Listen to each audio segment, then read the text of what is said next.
Hello बच्चों, आए हो मेरी जिंदगी में तुम बाहर बन के।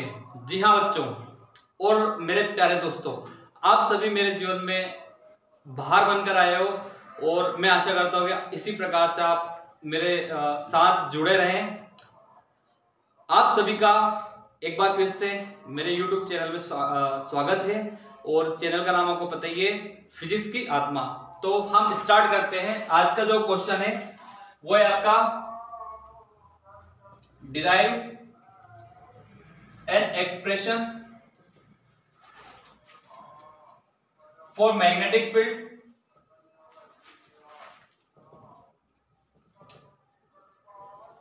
Due to circular coil carrying current.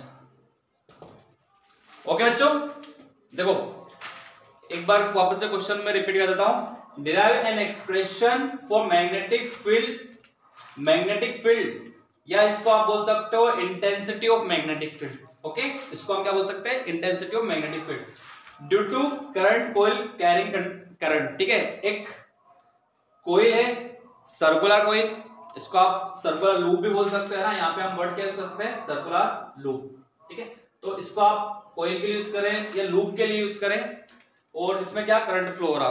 ठीक है, इसकी वजह से आपको क्या निकालनी है? मैग्नेटिक फील्ड या मैग्नेटिक फील्ड इंटेंसिटी। ओके बच्चों, तो हम स्टार्ट करते हैं इसे। ठीक है, सबसे पहले आपको इसका डायग्राम बनाना पड़ेगा। देखो सर्कुलर कोइल जो होती है उसका रे डायग्राम हम बनाएंगे यहाँ पे। सर्कुलर कोइल, अच्छा इसके दो क्वेश्चन बनते हैं। ठीक है, एक होता है सेंटर पर और एक एक्सिस पर। ठीक है, आपको मैग्नेटिक फील्ड इंटेंसिटी अगर सेंटर पर फाइंड करनी है तो उसके लिए एक डेरिवेशन रहेगा और एक रहेगा आपका एक्सिस के लिए। तो सेंटर वाला जो होता है थोड़ा सा इजी होता है, वो जनरली आप अगर उसको पढ़ोगे तो वो बहुत इजीली आप उसको सोल्व कर पाओगे। तो आज हम जो थोड़ा सा डिफिकल्ट होता है एक्सिस पर है ना, derive an expression for magnetic field intensity at axis of circular coil current carrying. ठीक है, तो इसके लिए हम डेरिवेशन जो है अभी फाइंड करेंगे। ठीक, तो एक सर्कुलर कोइल है, सर्कुलर कोइल की जो एक्सिस होती है ना, एक सर्कल होता है, उस सर्कल की एक्सिस जो होती है वो उसके सेंटर से पास होती हुई एक लाइन है ना, एक स्ट्रेट लाइन जो सर्कुलर कोइल के सेंटर से पास होती हो, तो आपको उसको हम क्या बोलेंगे? एक्सिस बोलेंगे ना। जैसे एक पॉइंट सर्कुलर कोइल, उसका एक पॉइंट हम यहाँ पे इमेजिन कर लेते हैं P और एक दूसरा एक P डैश। P और P डैश दोनों को हम मिलाते हैं तो वो इसके सर्कुलर कोइल के सेंटर से पास होते हुए निकलेगी। ठीक है, तो एक स्ट्रेट लाइन रहेगी। तो यहाँ पे ये सर्कुलर कोइल, इसका सेंटर हम कंसीडर करते हैं O, इसकी रेडियस कंसीडर करते हैं R। ठीक है, सेंटर से एक डिस्टेंस पर एक पॉइंट है P जो इसके एक्सिस पर है ना, कहां पे? एक्सिस पर। इस P पॉइंट पर मैग्नेटिक फील्ड इंटेंसिटी हमें कंसीडर करना है या फाइंड करना है। ठीक है, तो आप इसमें जो लॉ यूज करोगे वो बायो-सेवर्ट का लॉ आप इसमें यूज करने वाले हो। ओके, तो जनरली हम इसको जो स्टार्ट करते हैं यहाँ पर इस सर्कुलर कोइल की जो टोटल लेंथ है, टोटल लेंथ जो है सर्कुलर कोइल की वो हम मान लेते हैं कि इसकी टोटल लेंथ जो है L और रेडियस है 2πr। तो टोटल इसका सर्कमफेरेंस हो जाएगा, सर्कमफेरेंस क्या हो जाएगा इसका? 2πr। और टोटल उसी को अपन क्या बोल सकते हैं? लेंथ बोल सकते हैं। इस तरीके से आप इसको बोल सकते हो। ठीक है, तो सर्कुलर कोइल है, सेंटर है O, रेडियस R, सेंटर से एक डिस्टेंस पे पॉइंट P है। अब इस कंप्लीट सर्कुलर कोइल को हम जो है तो छोटे छोटे करंट एलिमेंट्स में डिवाइड कर लेते हैं। इस सर्कुलर कोइल में जो करंट फ्लो हो रहा है वो है I। ठीक है, एक करंट एलिमेंट हम इसमें लेते हैं, इसका नाम दे देते हैं AB, जिसकी लेंथ है DL। ठीक है, लेंथ क्या हो जाएगी इसकी? DL। इस पॉइंट को, दोनों के बिटवीन का जो पॉइंट है इसको हम कैपिटल A मान लेते हैं। ठीक है, इस अल्पांश से, ठीक है, यानी कि इस करंट कैरिंग सर्कुलर कोइल के को हमने जो छोटे छोटे पार्ट्स में हमने इसको डिवाइड कर दिया है। ये छोटे छोटे पार्ट्स जो रहेंगे उसको हम क्या बोल सकते हैं? इसको आप करंट एलिमेंट बोल सकते हो, ठीक है। जैसे ए बी, फिर एक हम यहाँ पे कहते हैं B C, C D, E F, G H, इस टाइप से हम छोटे छोटे पार्ट्स में इसको डिवाइड कर सकते हैं। हर एक पार्ट्स को हम बोलेंगे करंट एलिमेंट, और हर करंट एलिमेंट की जो डिस्टेंस रहेगी वो शॉर्ट डिस्टेंस हम कंसीडर कर देंगे। माना इसकी जो टोटल लेंथ है वो एल है, लेकिन जो करंट एलिमेंट है उसकी लेंथ हो जाएगी डीएल, ठीक है। इससे हम पॉइंट पी को मिला देते हैं, ठीक है। यहाँ से इसको डिस्टेंस दे देते हैं, ठीक है। तो करंट एलिमेंट से पॉइंट पी की डिस्टेंस हो जाएगी y, ओके। अब देखो तो होता क्या है इसमें कि इसको थोड़ा सा इमेजिन करना पड़ेगा। सर्कुलर कोइल का अगर सेंटर है तो सेंटर पर जब हम मैग्नेटिक फील्ड फाइंड करते हैं तो जो करंट इसमें करंट फ्लो होता है, ये जो करंट एलिमेंट है AB, जो AB इतना शॉर्ट होता है कि हम इसको एक स्ट्रेट लाइन मान लेते हैं। क्या मान लेते हैं? स्ट्रेट लाइन, ठीक है। बहुत सारे छोटे छोटे कॉन्सेप्ट्स हैं, उनको अपने को समझना है। क्वेश्चन आप बहुत बार पढ़ चुके हो, है ना। एक्सिस पर मैग्नेटिक फील्ड फाइंड करना आपको, ठीक। सर्कुलर करंट कैरिंग कोइल है, और इसमें क्या होता है, ये जो करंट एलिमेंट है डीएल लेंथ का, ये लेंथ इतनी छोटी होती है, इसको छोटे छोटे बहुत सारे डीएल में हम कन्वर्ट कर देते हैं, या इसको हम रिजोल्व कर देते हैं। तो ये छोटे छोटे जो करंट एलिमेंट्स है, इनकी साइज जो होती है, लेंथ जो होती है, वो इतनी छोटी होती है कि हम इसको एक स्ट्रेट लाइन मान लेते हैं, ठीक है। तो ये स्ट्रेट लाइन यानी कि करंट जो इसमें आई करंट फ्लो हो रहा है वो एक वायर में, मतलब एक स्ट्रेट वायर में करंट फ्लो हो रहा है। इस तरीके से हम इसको किसके केस में मानते हैं? ये डीएल के केस में, यानी कि आप करंट एलिमेंट के केस में जो आपका करंट एलिमेंट होता है, इस करंट एलिमेंट के केस में इसको एक छोटा सा स्मॉल सा बिल्कुल छोटा सा एक वायर मान सकते हो जिसमें करंट फ्लो हो रहा है आई, ठीक है। तो करंट की जो डायरेक्शन है और सेंटर, तो करंट और सेंटर के बीच का जो एंगल होगा, यानी कि जो आर है, इन दोनों के बीच का जो एंगल होता है वो हमेशा कितना होता है? 90 डिग्री, ठीक है। जहां पर भी आपको मैग्नेटिक फील्ड फाइंड करना होती है तो उस मैग्नेटिक फील्ड वाली लाइन को इस एलिमेंट से मिलाने वाली लाइन के बीच का जो एंगल होता है, यानी करंट और इस लाइन के बीच का एंगल कितना होता है? 90 डिग्री। अब वो चाहे आप उसके सॉरी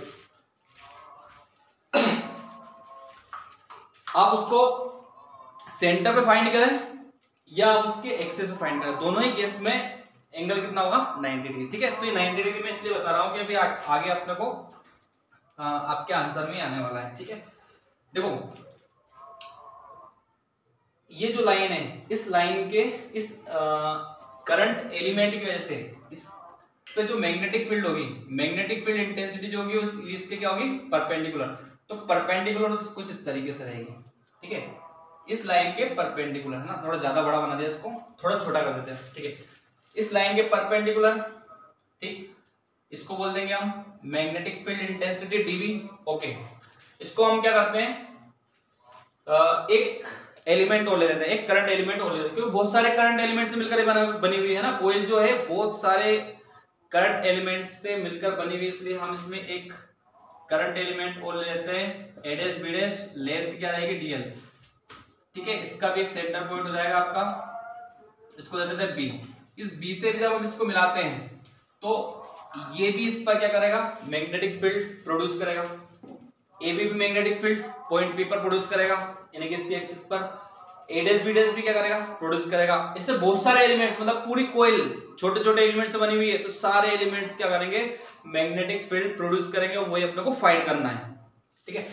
लेकिन हम पहले क्या करेंगे कि पहले एक एलिमेंट और एक दो एलिमेंट की वजह से हम मैग्नेटिक फील्ड फाइंड कर लेते हैं, ठीक है।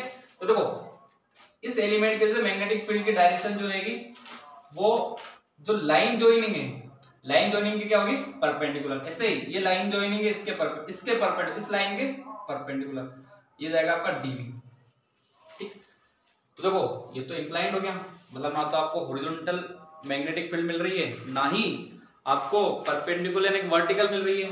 तो इस केस में जब आपको ना तो मैग्नेटिक फील्ड होता है आपका एक वेक्टर क्वांटिटी होती है, और वेक्टर क्वांटिटी अगर आपको इंक्लाइन मिल रही मींस वो ना तो आपका हॉरिजॉन्टल है और ना ही वो वर्टिकल है, तो इस केस में हम क्या करते हैं? इस केस में हम उसे दो कंपोनेंट में डिवाइड करते हैं। आपने वेक्टर में पढ़ा होगा क्लास 11 में। देखो अगर हम इसको एंगल मान कंसीडर करते हैं थीटा, और इसको भी कर लेते हैं थीटा। ठीक है, तो ध्यान से देना, इसको हम बांटते हैं दो कंपोनेंट में, एक कंपोनेंट ये और एक कंपोनेंट, दो कंपोनेंट हो गए।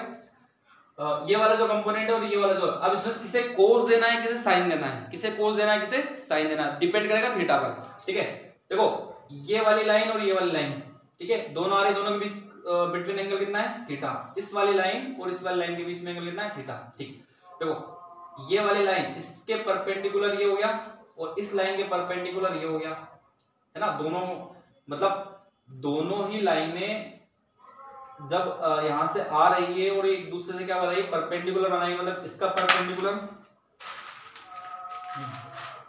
इस लाइन का परपेंडिकुलर हो गया ये और इस लाइन का परपेंडिकुलर हो गया ये। ठीक है, तो इन दोनों लाइनों के बीच में जो एंगल है सेम एंगल इनके परपेंडिकुलर के बीच में भी बनेगा। ठीक है, तो थीटा जो बनेगा वो बनेगा आपका यहाँ पर।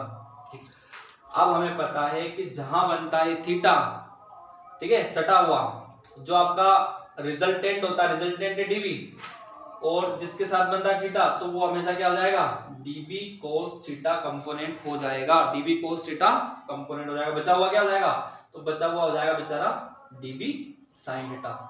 ठीक है, साइन थीटा आता ही नहीं है, थीटा के साथ कभी नहीं आता है। कौन आता है, सिर्फ और सिर्फ आता है आपका कोस पर, वो आपको पता करना पड़ेगा किस टाइप से आप उसका एंगल बना रहे हैं। ठीक है, चलो ये हो गया। अब इस डीबी को भी हम दो कंपोनेंट में डिवाइड कर देते हैं, एक डीबी हो गया और एक सॉरी हाँ ठीक है डीबी, इस डीबी को दो पार्ट्स में डिवाइड करते हैं, तो एक इसका परपेंडिकुलर और एक इसका हॉरिजॉन्टल। ठीक है, ये पॉइंट है पी, तो यहाँ पे बनेगा आपका थीटा। ठीक है, ये थीटा बना, तो इसको बोल देंगे हम डीबी कॉस थीटा और इसको बोल देंगे डीबी साइन थीटा।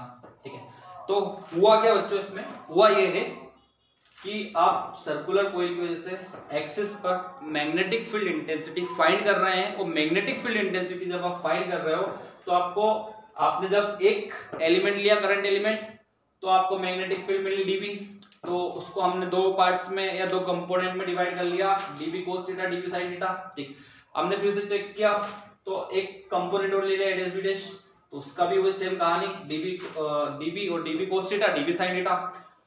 तो अगर हम ऐसे बहुत सारे कंपोनेंट्स ले लेते हैं, बहुत सारे कंपोनेंट्स अगर हमने लिए, तो हर एक कंपोनेंट के लिए आपको हर बार dB cos theta dB sine theta ही मिलेगा। ठीक है, हर बार dB cos theta dB sine theta मिलेगा।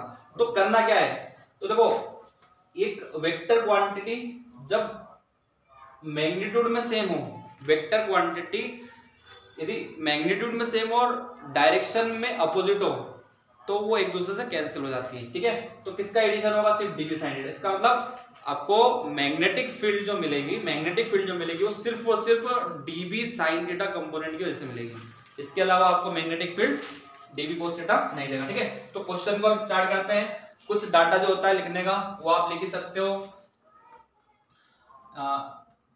In this figure.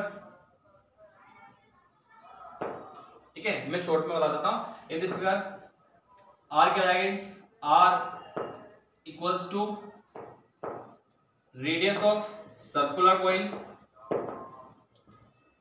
ठीक है, O centre of coil, X distance between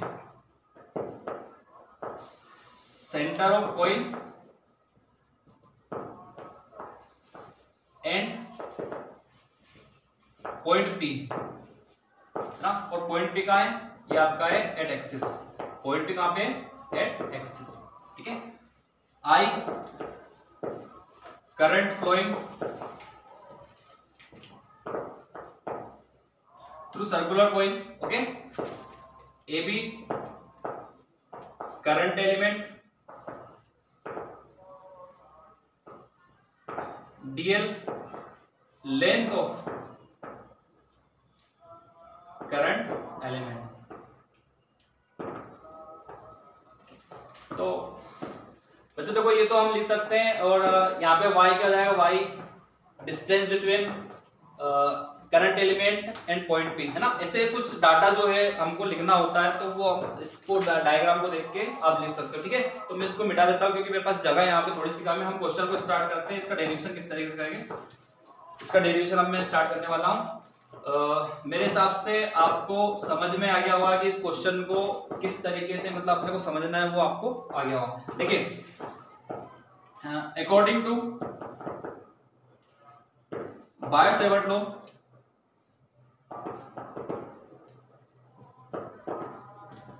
Biot-Savart law क्या बोलता है, तो intensity of magnetic field due to current element, ठीक है। इंटेंसिटी बायो-सेवर्ट लॉ क्या देता है, intensity of magnetic field due to current element, current element की वजह से देता है। फिर आप क्या करते हो, उसका इंटीग्रेशन कर देते हो, आपको टोटल मैग्नेटिक फील्ड मिल जाती है, ठीक है। तो dV equals to mu naught divide by 4 pi I dl sine मैंने बताया था 90 डिग्री आएगा, कितना आएगा 90 डिग्री, ठीक है। Angle between I and magnetic field dV, ठीक है, angle between I and magnetic field dV, ठीक है। तो I dl sine 90 divide by y square है ना, डिस्टेंस किसकी, जो आपका करंट एलिमेंट है, करंट एलिमेंट की डिस्टेंस आपको यहाँ पे लेनी है। तो mu naught divide by 4 pi I dl sin 90 divide by y square. sin 90 की वैल्यू आपको पता है, सभी होशियार बच्चे 1, sin 90 की वैल्यू कितना 1, तो dB equals to mu naught divide by 4 pi I dl divide by y square, equation number first, ठीक है। ये आ गया आपकी इक्वेशन नंबर फर्स्ट। अब देखो जो हमने यहाँ पे कहानी मैंने आपको बताई है कि dV को दो कंपोनेंट्स में डिवाइड करना है और जो मैग्नेटिक फील्ड मिलेगी वो सिर्फ dB sin थीटा, जितने भी dB sin थीटा हम सबको हम ऐड कर देंगे, ठीक है। तो वही कहानी हम यहाँ पे थोड़ा सा लिख देते हैं।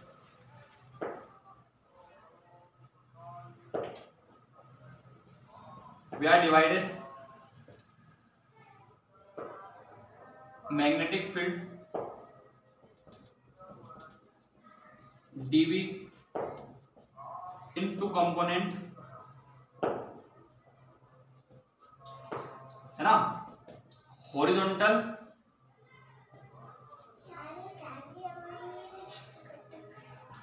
कंपोनेंट इक्वल्स टू क्या हो जाएगा, हॉरिजॉन्टल कंपोनेंट, तो हॉरिजॉन्टल कंपोनेंट आपका dB cos theta, okay, dB cos theta, और वर्टिकल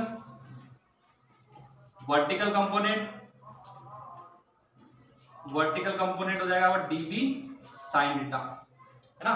सिमिलरली इस dB को भी हम क्या करेंगे, दो कंपोनेंट से डिवाइड कर देंगे, एक कंपोनेंट हो जाएगा आपका dB cos थीटा और एक हो जाएगा dB sin theta. dB cos theta क्या है, dB cos theta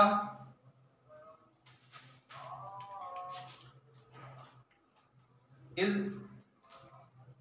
opposite direction ना, एक तो इसका मैग्नीट्यूड क्या है, सेम इन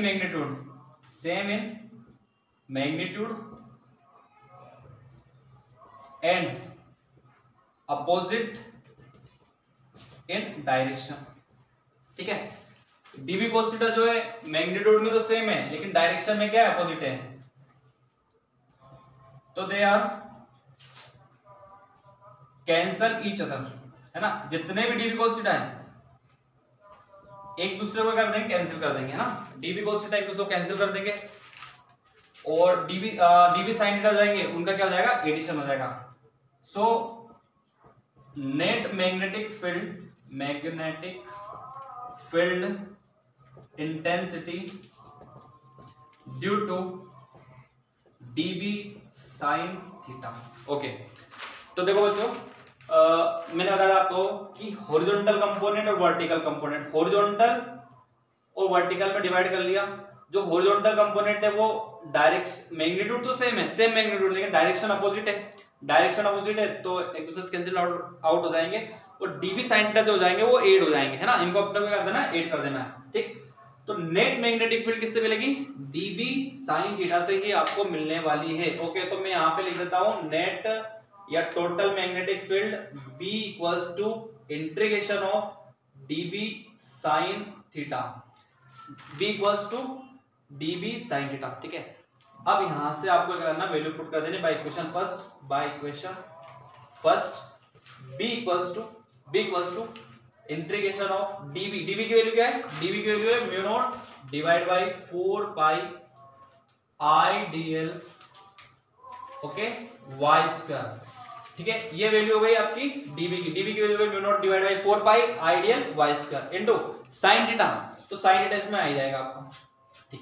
अब देखो इंटीग्रेशन किसके ऊपर अप्लाई होता है, इंटीग्रेशन होता है चेंज के ऊपर, जो भी चेंज हो रहा है, जिसमें भी चेंज हो रहा है, ठीक है, या जिसको भी आपको ऐड करना है ना, जिस चेंज को, या आपको जो आप ऐड कर रहे हो, ऐड किसको कर रहे हो, तो आप इस डीएल को ऐड कर रहे हो। डीएल मतलब एक छोटा सा एलिमेंट है, अब ऐसे बहुत सारे एलिमेंट है तो उनको ऐड करेंगे, तो इंटीग्रेशन सिर्फ इस पे लगेगा डीएल पे। तो यहां से मैं इसको थोड़ा सा लाइन वगैरह खींच देता हूं, b equals to mu naught divide by 4 pi I sine theta divide by Y square integration D L, ठीक है। अब integration D L, okay, integration D L है क्या, इंटीग्रेशन डीएल आप चेक करोगे तो डीएल तो लेंथ है इसकी, कोइल की एक शॉर्ट लेंथ है, करंट एलिमेंट है या लाइन एलिमेंट आप इसको बोल सकते हो। ऐसे बहुत सारे डीएल से मिलकर ये कोइल बनी हुई है। अब कोइल जब बहुत सारे डीएल से मिलकर बनी हुई है, इसका मतलब उसका जो सर्कमफेरेंस हो जाएगा वो हो जाएगा 2 पाई आर, क्या जाएगा 2 pi R. Total length coil की टोटल लेंथ 2 पाई आर के बराबर, ठीक है। तो हम यहाँ पे लिख देंगे integration D L equals to 2 pi R, total length of coil, ऐसा भी आप इसको लिख सकते हो, ठीक है। तो ये वैल्यू यहाँ पे लिख देते हैं, b equals to mu naught divide by 4 pi I sine theta divide by Y square into 2 pi R. R इसलिए लिया बनने क्योंकि आर रेडियस है, ठीक है, आर क्या है इसकी रेडियस, ठीक है। अब देखो यहां से अगर आप ध्यान से देखो तो आपकी कहानी में सिर्फ आपको साइन थीटा की वैल्यू निकालनी है और वाई की वैल्यू निकालनी है, आपका आंसर आ गया, ठीक है। साइन थीटा निकाल दिया और वाई निकाल दिया तो आपका आंसर आ गया। तो मैं एक साथ दोनों इक्वेशंस यहाँ पे जो भी अपने को इसमें करना है, सबसे पहले साइन थीटा हम देखेंगे।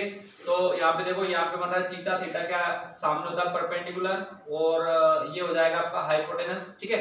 तो साइन थीटा का फॉर्मूला भी ये होता है, साइन थीटा इक्वल्स टू होता है perpendicular divide by sine theta equals to perpendicular divide by hypotenuse. Perpendicular क्या है r, हाइपोटेनस क्या है y, ठीक है। तो साइन थीटा की वैल्यू क्या है r बाय y, ठीक, तो r बाय y पुट कर देते हैं, ठीक है। तो b equals to mu naught divide by 4 pi I sine theta divide, sorry sine theta की वैल्यू तो पुट करना है ना, साइन थीटा की वैल्यू r बाय y, तो r बाय y स्क्वायर चल ही रहा है और यहाँ पे हो गया 2 पाई r, ठीक है। देखो क्या हो जाएगा, b equals to mu naught divide by 4 pi I, अच्छा पहले 2 पाई को लिख दो, 2 pi I R square divide by Y cube, 4 pi से 2 पाई चला गया, तो b equals to mu naught I R square divide by 2 Y cube. चलो मैंने बताया था आपको कि साइन थीटा, पहले आपने साइन थीटा निकाल लिया, साइन थीटा के बाद अब वाई स्क्वायर, यानी कि वाई निकालना, वाई स्क्वायर नहीं वाई निकाल दीजिए आप, ठीक है। तो वाई स्क्वायर यहाँ पे है, लेकिन यहाँ आने के बाद वाई क्यूब हो गया, ओके। तो वाई क्यूब की वैल्यू आपको फाइंड करनी है, तो वाई क्यूब की वैल्यू हमारे पास होती नहीं है, तो हम क्या करेंगे, वापस से आप डायग्राम पे जाएंगे, तो इसमें राइट एंगल ट्राइंगल देखेंगे वापस से, ठीक है। राइट एंगल ट्राइंगल वापस से एओपी आपका राइट एंगल ट्राइंगल, जिसमें हमने साइन थीटा भी निकाला था अभी ना, साइन थीटा की वैल्यू वहीं से निकाली थी। अब देखो मेरे पास स्पेस कम बचा हुआ है थोड़ा सा, तो मैं थोड़ा सा इसको रफ कर देता हूं, तो यहां से रफ कर देंगे इसको, ठीक है। देखो अगर आप इसके नोट्स भी बना चाहते हो तो आप ये वाले नोट्स बना सकते हो ना, ये आपके लिए बिल्कुल सफिशिएंट रहेंगे, ठीक। देखिए ध्यान से, y की वैल्यू हमको निकालनी है, तो इन राइट एंगल ट्राइंगल, कौन सा राइट एंगल ट्राइंगल, OAB में आप पाइथागोरस थ्योरम लगा दीजिए। पाइथागोरस थ्योरम क्या बोलती है, हाइपोटेनस इक्वल्स टू परपेंडिकुलर है ना, हाइपोटेनस स्क्वायर जो होता है वो परपेंडिकुलर और बेस के स्क्वायर के सम के इक्वल होता है, ठीक है। तो y square equals to r square plus x square, okay. ये तो y स्क्वायर की वैल्यू है, लेकिन अपने को तो y की वैल्यू चाहिए, y क्यूब है वहां पे, तो y की वैल्यू निकालते हैं। y इक्वल्स टू रूट चला जाएगा आपका इधर, तो r square plus x square, ठीक है। तो ये वैल्यू हम पुट कर देते हैं, इसको इक्वेशन अगर आप देना चाहो तो दे सकते हो, है ना, एक एक इक्वेशन बढ़ा सकते हो। जैसे अभी कौन सी इक्वेशन चल रही थी, बाई इक्वेशन फर्स्ट लिया था तो इसको सेकंड ले लेते हैं ना, ठीक है। तो ये लेंगे by equation second. By cube second B equals to mu naught I R square divide by 2 Y cube. तो वाई की वैल्यू है यानी कि R square plus X square, ये आपका रूट के अंदर है, इसकी होल पावर कितनी है 3। अगर आपका मैथ्स बहुत अच्छा है तो आप तुरंत इसको बता दोगे कि ये जो आंसर आने वाला है mu naught I R square divide by 2 और R square plus X square की होल पावर है 1/2, रूट यानी कि 1/2, तो 1/2 से क्या हो गया 3/2, R square plus X square की होल पावर हो गई 3/2। ठीक है। और अगर इसमें नंबर ऑफ टर्न्स क्या हो, थोड़ा सा और मैं यहां से रफ कर देता हूं। If there are number of turns n in the circular coil, then b equals to mu naught n का मल्टीप्लाई हो जाएगा R square 2 R square X square whole power 3/2। ठीक है। तो ये आपका फाइनल आंसर आ गया। फाइनल आंसर, ये आंसर जो है वो सर्कुलर कॉइल के एक्सिस पर मैग्नेटिक फील्ड इंटेंसिटी फाइंड करने का आंसर है ना। तो बच्चों आपको बहुत अच्छे से समझ में आया होगा।